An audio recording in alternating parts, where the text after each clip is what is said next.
Everybody, this is Matt Hines, and this is the Exercise Science and Culture Show, episode 20.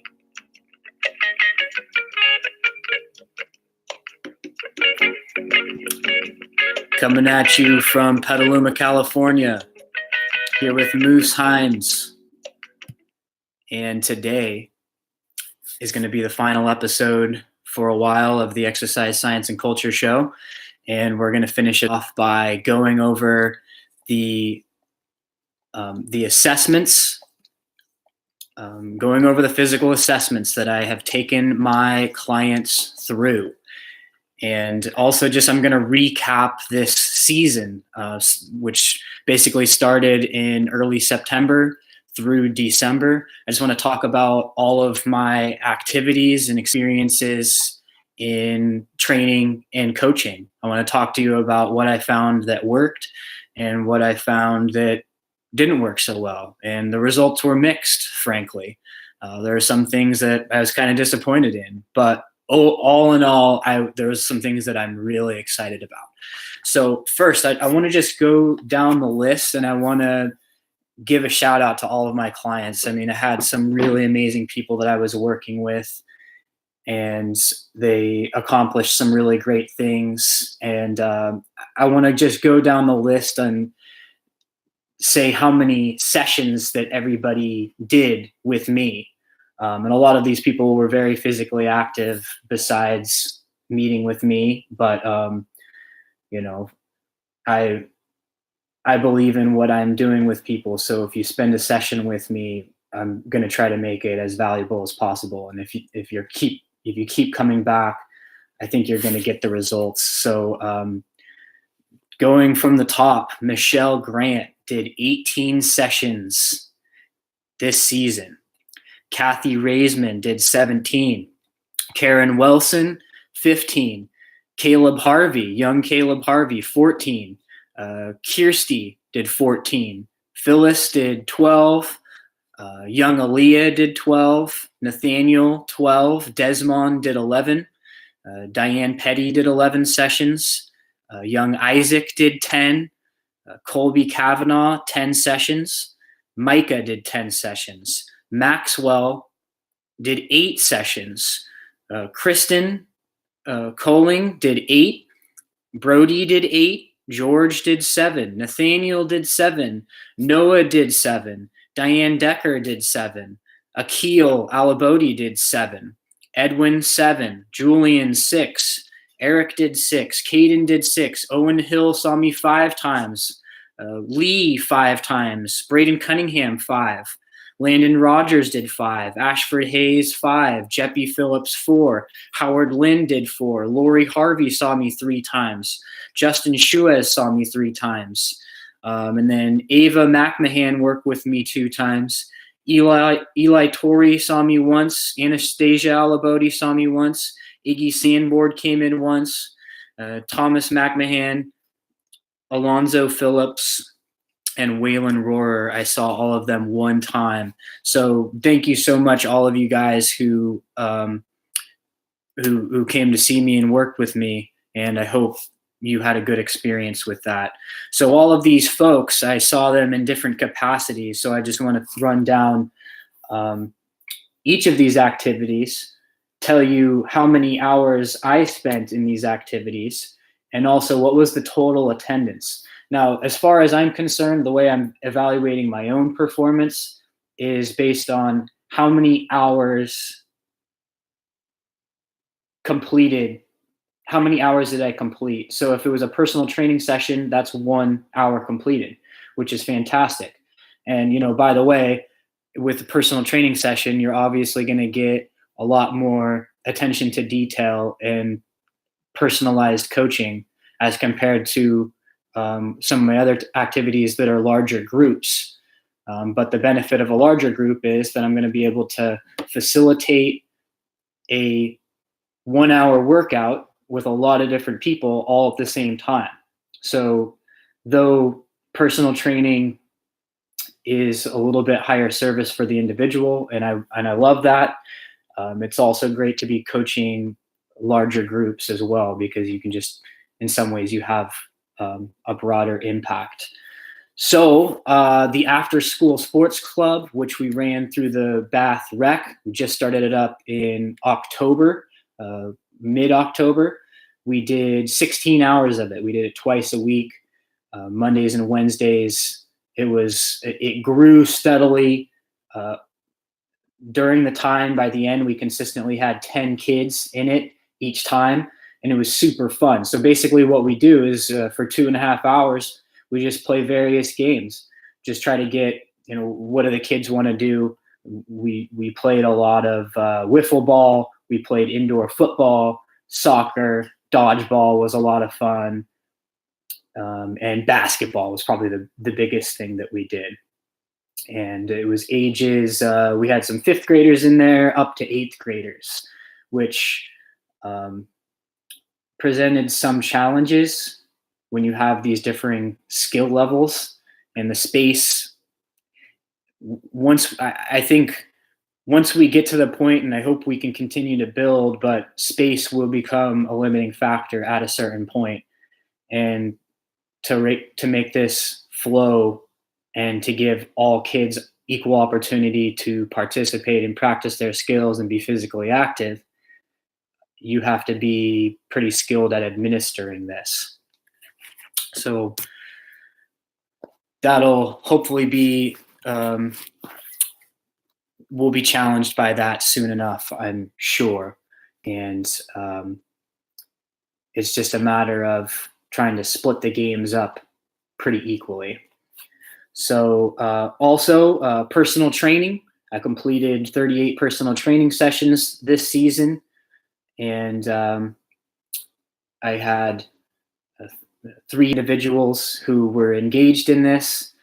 And as the physical assessments showed, these individuals also showed the greatest progress as compared to other clients that did just the small group training, because I was really able to tailor the programming to their needs. And that's just why you can probably make a little bit greater progress.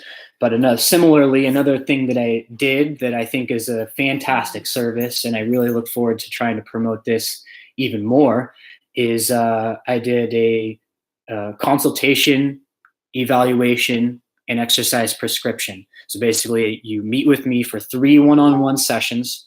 The first time we go through the assessment, we talk about your goals. The second, and then from there, I write a program for you. So then the next 2 sessions, we go over those exercises and we refine it and talk about what all the considerations and how to. And then by that 3rd session, you leave with a full program that you can do on your own. And I'm also available to check in with you. You can let me know how you're doing. And if you do that for a 12-week period, and then you can come back and maybe we can do 1 or 2 sessions where we can reassess, and we can also then introduce some new movements, or if some things didn't work, then we replace those exercises with more appropriate ones.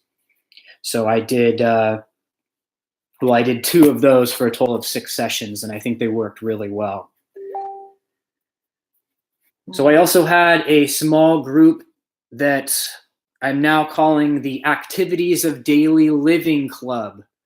It's a group of seniors, and these are folks who just want to have core, balance, and mobility exercises, also appropriate strengthening exercises, and a little bit of aerobic work in there as well.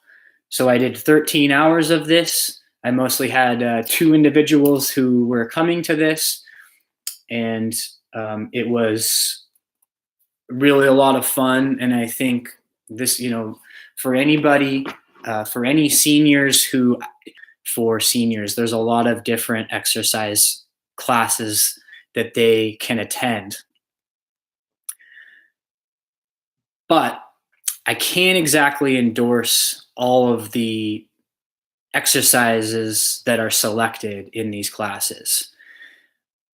There is not necessarily a systematic approach that is taken for these exercise classes. And look, it doesn't really, all in all, it's not that significant. If you're coming to a class and you're moving, you're physically active and you're there with your friends, that's the social aspect of it is as important as anything else for this demographic group.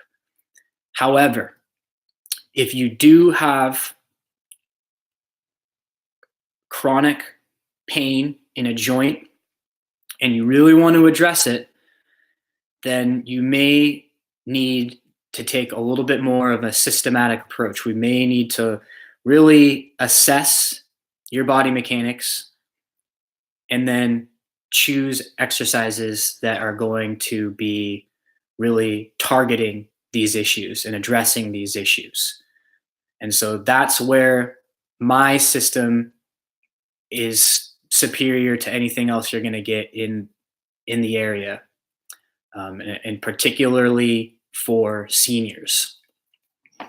So I'm really looking forward to seeing that class grow as well. And the reason I'm calling that is the emphasis. That's what we're there to do. We are there to maintain your independence. The movements that you will need to be doing in your activities of daily living, we're going to work on those. Getting up and down off of the ground, being able to step over an object and keep balanced, and generally just dynamic balance situations where you're having to turn while holding on to a weight, picking up weights, and just basic upper and lower body strengthening exercises.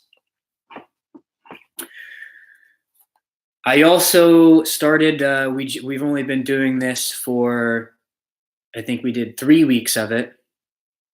Yeah, because I did 6 sessions and I saw a total of, the attendance was 16 sessions completed of the Youth Strength and Conditioning Club. This is what I'm doing at Ship City Fitness. It was, I think that this kind of class has a lot of room to grow. This is for middle to high school students are looking to gain strength and decrease their likelihood for an injury in their sport and increase their sports performance. And what I do here is a well-rounded strength and conditioning program, and it's somewhat individualized. So to talk briefly about this class and some of my observations. So most of the kids who I saw in this class were in season. So they, in some cases, they would see me and they would have practice later on in the day. And so I think one of the biggest mistakes that coaches will make when they do strength and conditioning, and this is for these guys were 8th graders. So this is their first, 8th grade is, I think, generally a good time to really engage the kids in organized strength and conditioning. This is a great time to introduce strength and conditioning. And I've talked in a previous episode about youth training, and I really think that the question of should kids be doing strength training? Well, the answer is yes. If you can do it in a biomechanically sound manner, then you can have a little kid doing 100-pound squats. I mean, if they can handle it, then there's really nothing wrong with it. But of course, that's uncommon, especially as kids are going through their growth spurt. They you go through a stage where you're growing a lot, your body is changing, and you have to sort of adapt to that. And in fact, some kids may have more coordination and strength prior to their growth spurt as compared to during their growth spurt. So you just have to be systematic in how you're what kind of stimulus you're giving these kids. And so in this instance, well, related to what do you do? So what do you do with in-season athletes? And something that I see that is kind of a mistake that when we start to introduce strength and conditioning to kids, is we think we need to like destroy them and by, like make them tougher by having them do really hard workouts that like exhaust them. And I don't think that's a good practice at all. I don't think there's any benefit to doing that. The whole like building mental toughness thing, I think it's bogus. Kids are determined to get better. Naturally, they're determined to get better. I've rarely come across a kid who just didn't have like the will to get better. Yes, kids sometimes have a really hard time. Their attention span is not very high. And I think it's more to do with that than it is to do with that they're not trying hard enough. I think we tend to impose or project our own insecurities and self criticisms onto them. We can't do that. We got to look at this rationally and what is actually going to help the kid out. And for strength and conditioning, they're not competing in strength and conditioning. They're competing in basketball. They're competing in dance. The strength and conditioning should only be helping their sport performance. So in practice, what this looked like in the youth strength and conditioning club is for these in-season athletes, it was only like a half-hour workout. I had like an hour block scheduled for this, but they didn't really need any more than a half an hour. And I don't like them. I could have spread it out and have them just chilling, taking like 5-minute breaks in between exercises. But that's when the attention span starts to, the focus, they start to lose focus. I would rather we're going to do 20 minutes. We're going to go through this quickly. We're going to be focused and then get out of here. Go do something else. Go to your practice. Go do your homework. And I had one kid in particular who was actually practiced in a lot of these movements. He'd been practicing them for several years. And he probably had the strength and ability to do more resistance than I was having him do on some of the exercises. But because he was in season and he had practice later in the day, I didn't really see the value in having him load up his back squats and his bench press because he would just be exhausted for his practice. And I was more concerned with reinforcing optimal body mechanics. And this particular kid, his body mechanics his coordination was really quite good, but there were a few things that needed refinement. It would have been really easy for me to say like, oh yeah, throw more weight on there, just go for it, and have him do sloppy, slow repetitions. But that's not what he needs. He needs to be reinforcing proper body mechanics and everything we do. And and in this situation, his body mechanics were fairly quite a bit better than one other kid. The one other kid needed a lot more coaching. He was just learning some of these movements. He was just learning to squat and to do full pull-ups and bench pressing.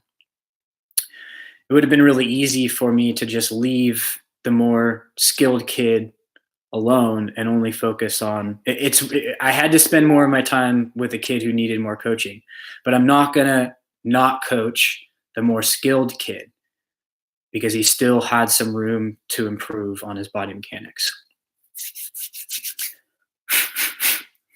So,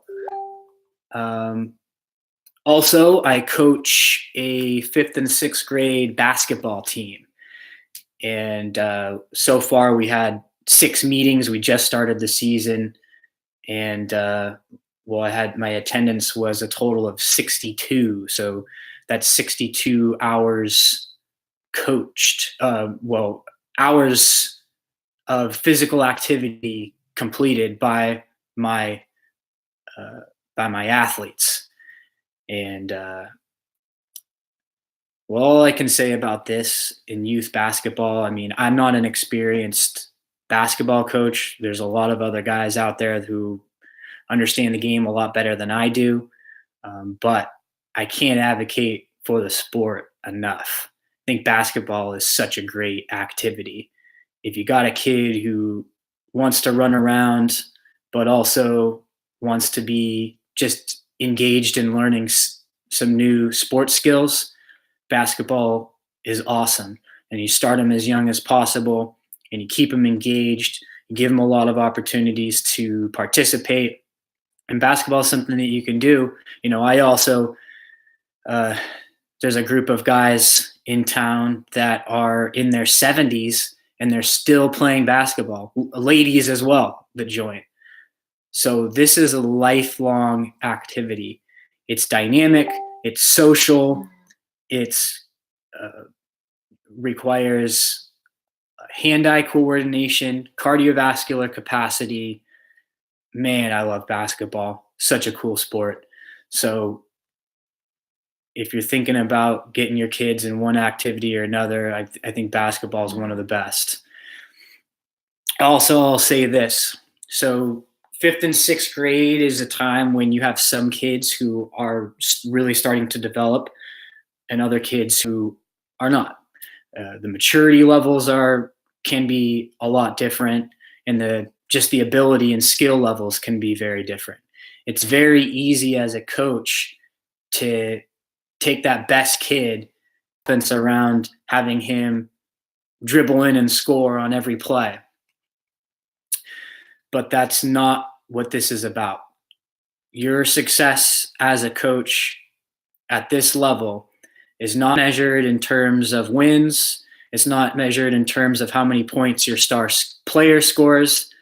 It's measured in terms of how much better each individual got. So if you have the 3 lowest skill players and they don't get any better and it's due to the fact that they don't get any meaningful game experience and opportunities to be engaged in practice, well, that's not a winning season. Doesn't matter what your record is. Now, at the same time, you don't want to put in a kid in a position to fail. So I think an example of what I think is a really good thing to do at this level in basketball is to do a lot of 1-on-1 and 2-on-2 situations in practice. And you put the lower skilled kids together so that they can play together, and you put the higher skilled kids together on the other end of the court. And that way, the higher skilled players, they're getting a really good workout, but also the lower skilled players, they're getting opportunities to, in basketball, it's all about your ball skills, shooting, dribbling, passing. Those are the skills that are particular to basketball. And so if they get an opportunity, they get more opportunities to practice those skills, then that's fantastic. If you're only doing scrimmages with your whole team, then those less skilled players, they're not going to touch the ball as much. They're not going to be able to dribble as much. They're not going to have as many opportunities to score. So they call it small-sided games. Small-sided games are really awesome. So besides that, I'm working on the online programming. I don't currently have any online clients, but I am accepting clients. And I have, I have a series of products that I'm hoping to have out early next year. The Balanced Body Cross Training System, which I'm really excited about, that's going to be coming out soon. So you can get in contact with me now, even if you're not in the Mid-Coast, Maine area. I would love to work with you if you're looking to just dial in your exercise routines. You want to know what are exactly the best things for you to be exercises for you to be choosing to do. So this is a little bit of a long episode today, but so be it. I want to go over. I next want to talk about some particular case studies. I've mentioned a few of them already, but I want to talk about a few cases and what I learned from these cases. I'm not going to name any names here, but I'm just going to. So first of all, I want to talk to you about one of my clients. She's 45 years old. She came to my another class that I did not mention was my the Strength and Skill Club, which I run twice per week. And I completed 26 hours there. I completed 42 client hours during that period of time. So it was generally 2 to 3 people per class that were attending here. And this is kind of an exclusive class. I would take one more person. I would have a max of 4 people, but I can't take more than 4. So if you're available at 4 o'clock on Mondays and Wednesdays starting after the new year, and you are interested in improving your strength and your skill, this would be a great class for you. So one of my clients that basically I designed the programming for her, since she was the longest and most regular attendee of this class, 45-year-old female, generally healthy, though she did have, at the beginning of this season, she fell on her shoulder and had some pain in her shoulder, but she recovered from that very quickly.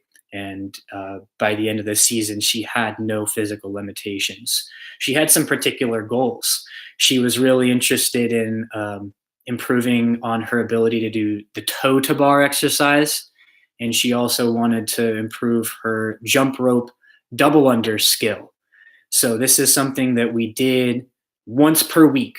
We did a workout that was focused on this. We could have done it twice per week eventually, but since she wasn't regularly being exposed to these exercises before, I started off with just doing this one time per week. And also, since we were seeing each other on a Monday and a Wednesday, I just didn't know if that was quite enough recovery time to do a full workout, especially with the toe to bar, since it's an overhead movement. You really don't want to do too much too soon on those overhead movements. So on the toe to bar, we were working on being able to link together repetitions. So what you really want to be able to do on a toe to bar is you arch and then you hollow and then you bring your legs through and you touch the bar. But what can tend to happen is you arch and then you kick through and then you kind of swing a few times and then you do another one and then you swing a few times and then you do another one. But you want to be able to link them together. So you go through and then up and then go through and go up. And I say that if you cannot link together repetitions, then just don't go as high. Only go as high as you can while being able to link together repetitions. So at first, it's just bringing your knee up to here. If you can link those together, okay, great. So then you can go a little bit higher. You can go knee to chest height, and slowly you'll be able to work your way up. But that flow on a toe to bar exercise is really important. And on the double under, she made great progress. She was regularly able to link together multiple repetitions on that exercise. She steadily progressed through the time that we were meeting. Also with Karen, let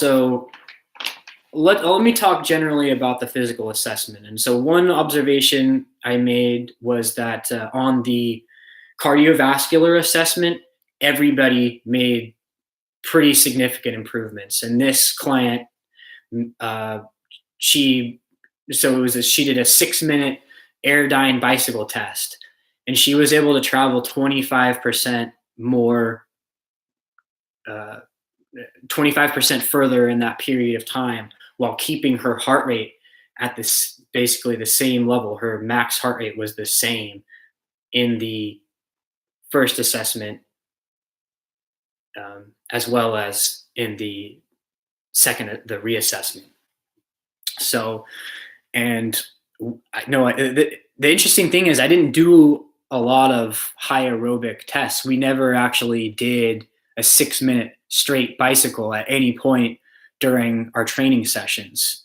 We did use no more than 3-minute bouts, but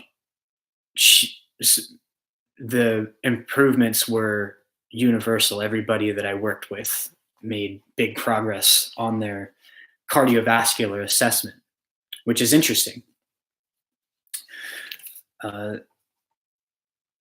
Also, we generally saw that people were able to increase their overhead shoulder range of motion, and they were able to improve their ability to hinge their hip while keeping their spine in a neutral position.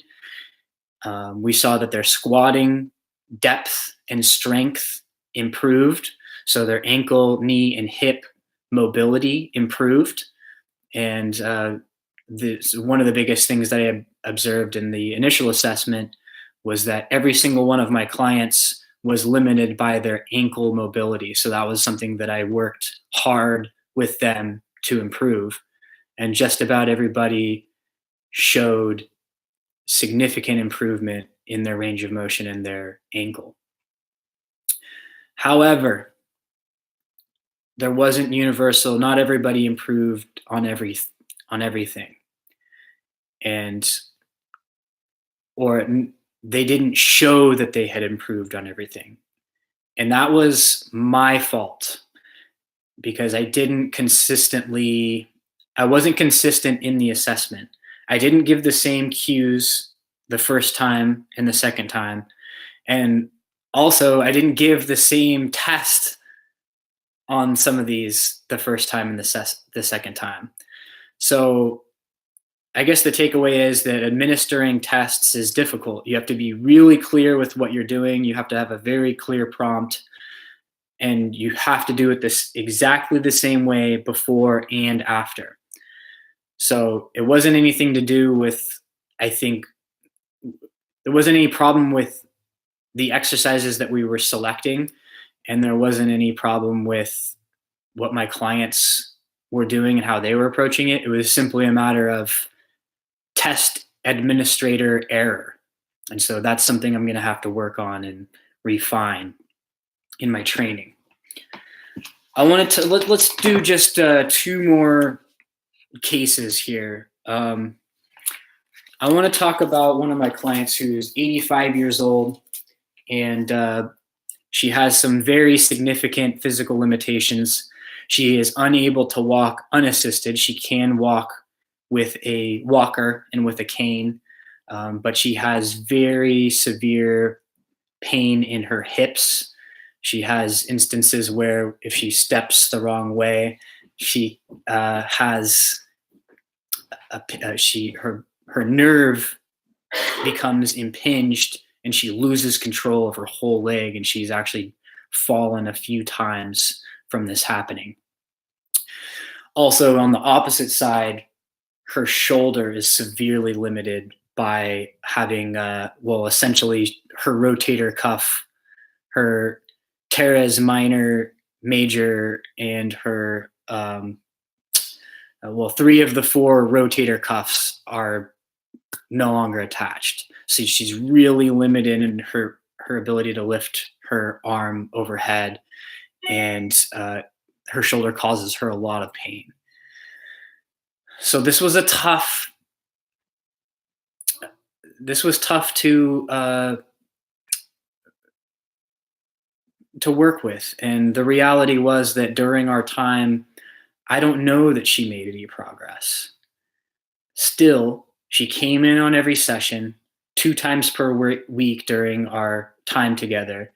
She put in the work, she worked hard, she went through some discomfort, and I can only assume this, but I assume that if she didn't put in this work, she would have declined at a much greater pace. And this is the hard reality when you're working with folks at the end of their life. But I did learn a whole lot by working with her in what folks can do and how you would progress somebody at this level, or how you would determine what is appropriate for them. So predominantly we were doing seated exercises, and what I would have her do is 2 to 3 minutes of seated exercises, or maybe up to 5 minutes of seated exercises, and then I would have her do a standing exercise. And usually she was good for about a minute of standing, and then she would need to sit down. And I really let her decide what the pace was. I really, again, here when working with seniors, I could have been like, come on, Diane, we need to do this. We need to go harder. But maybe that's just not my disposition, but my judgment is that that's not appropriate, and it's not helpful to be pushing her like that. I let her dictate the pace, and I think that for her, and really for her coming in and doing one of these workouts, I'm sure it made her body feel better, but it also made her mind feel a whole lot better. We had some great conversations while we were doing our sessions, and just for her to, get out of the house and get some blood flowing, and know that she left with a sense of accomplishment every time that we met. And that's really one of the keys here. Mm-hmm. But as far as what we actually did, given her shoulder and her hip, it's all about trying to bring her through the greatest pain-free range of motion that we possibly can. And because she was really limited with her overhead mobility, and she wasn't able to squat to that great of a depth, I would set her up on a 20-inch box, and that's where she would do most of her seated exercises. And that was the deepest that her hips would descend to. We would do some sit to stands to that 20-inch box, but that was about the end of her range of motion on that exercise.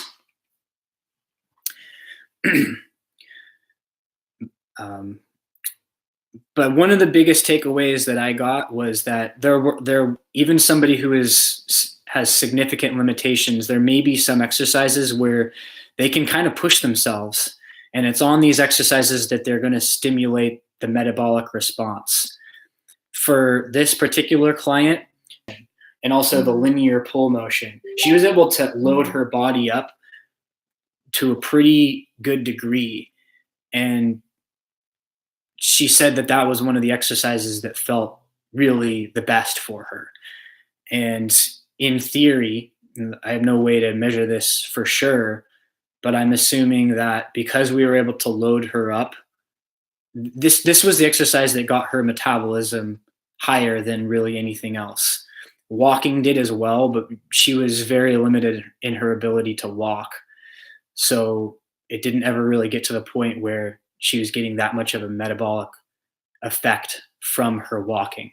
The sit to stand exercise was also quite a metabolic exercise for her. She would get her heart rate up while doing those exercises. So knowing that you have a few of those exercises that you can put in that are going to be very safe, they're not going to put that person in a precarious position, and they're never going to have to compromise their body mechanics, but it is going to get their heart rate up a little bit. That will be a really good thing to do with them. All right, let's go over one more case. So I guess I talked a little bit about considerations for kids. I talked a little bit about healthy adults and what's appropriate for them. Let's talk about a healthy senior. So this individual is 69 years old. She is otherwise very fit and healthy. She had no physical limitations, and she had a performance goal. Her goal is to become better at powerlifting. She really loves the powerlifting exercises. She's had some experience with them in the past, and she loves it. So we worked on squatting, bench pressing, and deadlifting. So she came in with a pretty high strength already in her bench pressing, relatively, and pretty good body mechanics. We were still being very particular in developing her body mechanics, and one thing was at the bottom range of her push-ups, this is what happens. The shoulders internally rotate and the shoulders shrug. Knock it off. Come here. Come here.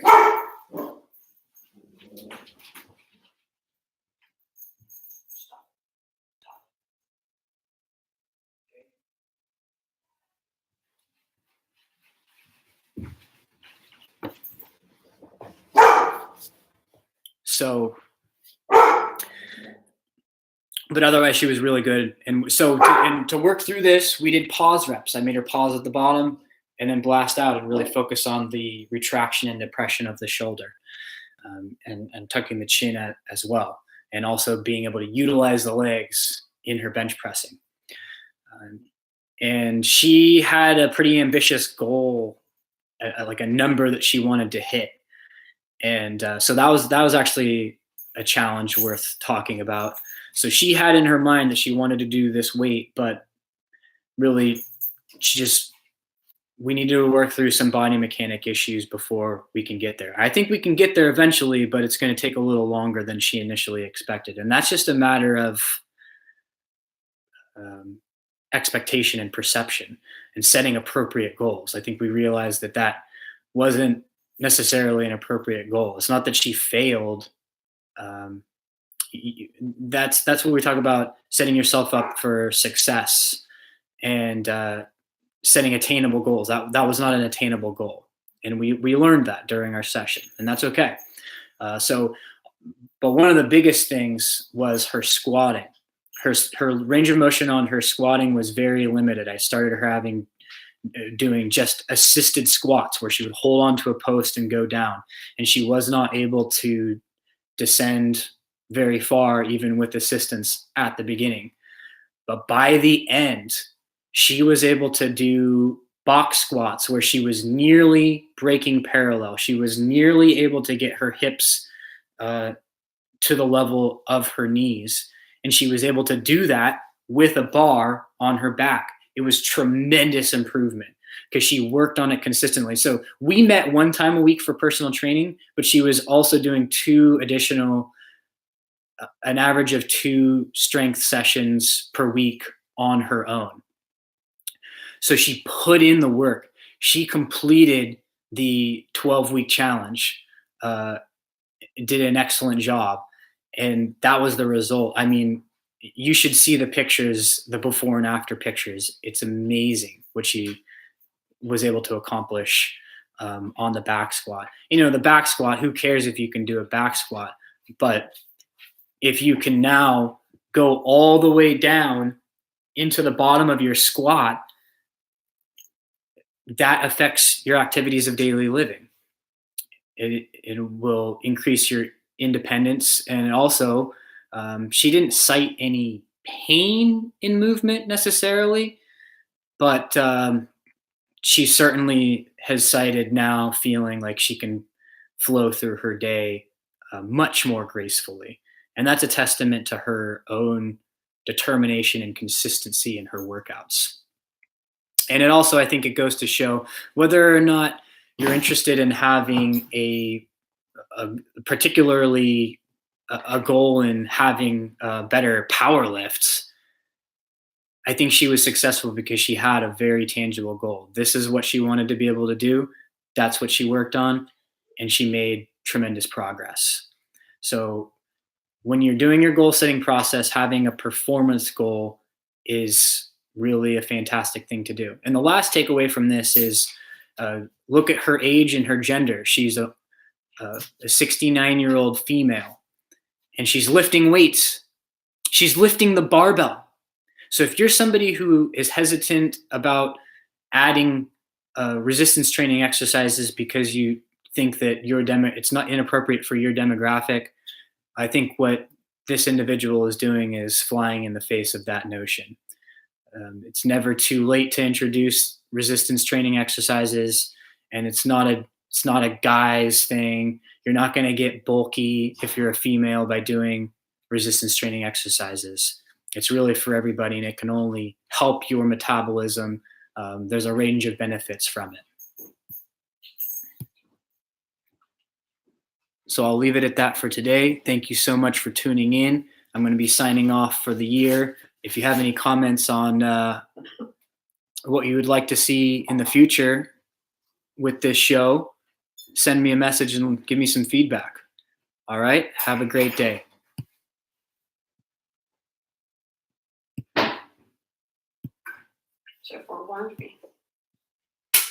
Oh, that's